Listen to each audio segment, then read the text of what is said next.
Tuhan sertamu. Inilah Injil Yesus Kristus menurut Santo Markus. Dimuliakanlah Tuhan.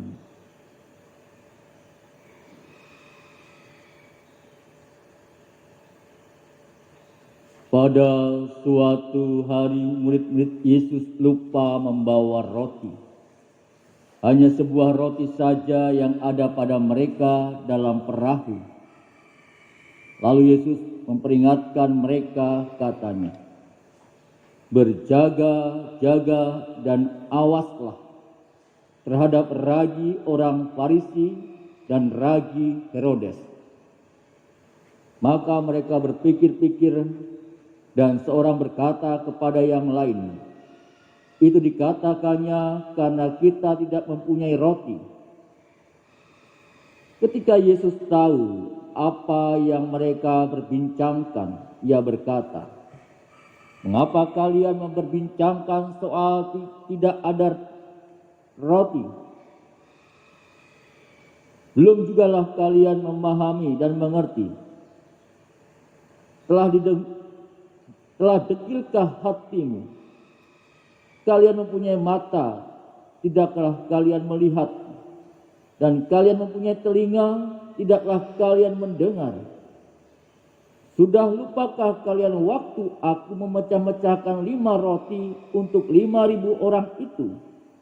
Berapa bakul penuh potongan-potongan roti yang kalian kumpulkan?" Jawab mereka, 12 bakul. "Dan pada waktu 7 roti untuk 4.000 orang itu, berapa bakul penuh potongan-potongan roti yang kalian kumpulkan?" Jawab mereka, 7 bakul. Lalu kata Yesus kepada mereka, "Masihkah kalian belum mengerti?" Demikianlah Injil Tuhan. Terpujilah Kristus.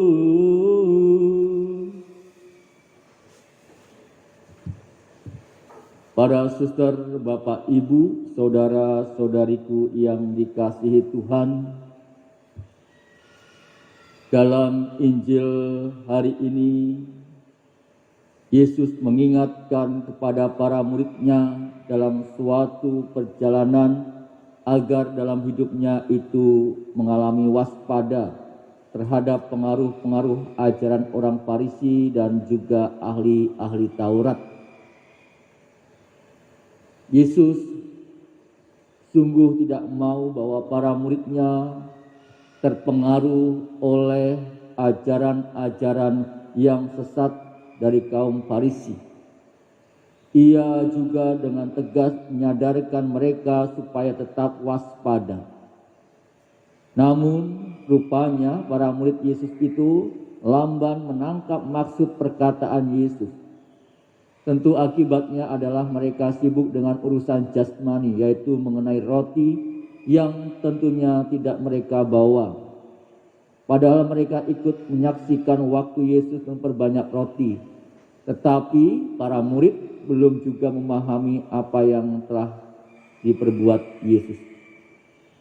Saudara-saudariku yang terkasih, sikap waspada tentu untuk zaman-zaman sekarang ini sering kita lakukan, ya, karena pandemi COVID-19 ini.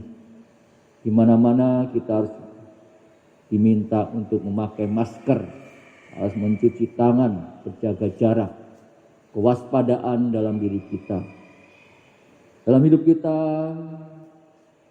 tidak jarang kita pun seperti para murid yang sibuk dengan urusan-urusan duniawi, sehingga kurang peduli dengan peringatan Yesus untuk keselamatan jiwa. Kadang-kadang kita pun lambat dalam hati kita untuk memahami atau mengerti dengan jelas ajaran-ajaran Yesus. Orang yang membuka hati untuk mendengarkan pesan-pesan Yesus tentunya adalah orang yang selalu waspada terhadap pengaruh ajaran-ajaran kaum Farisi. Kedua orang kudus hari ini tentunya kita mengajak dalam diri kita bahwa kita diminta untuk menjadi kudus dalam diri kita. Semangat kekudusan itu juga harus kita bawa, bahwa kita diingatkan dalam diri kita kewaspadaan bersama dengan Yesus. Dengan artian bahwa dalam hidup kita, di tengah-tengah kesibukan, di tengah-tengah situasi saat ini, kewaspadaan kita bawa dalam doa-doa kita, dalam semangat iman kita. Tentu kita menyadari bahwa corona itu pasti ada di mana-mana. Namun kita yakini dan percaya, kita mohon bantuan kepada Tuhan agar kita dihindarkan dari situasi atau penyakit itu. Semoga dengan kewaspadaan iman yang dan percaya kepada Yesus, kita juga dipulihkan dalam diri kita. Kita semakin mengenal akan Yesus dalam diri kita. Kemuliaan kepada Bapa dan Putra dan Roh Kudus.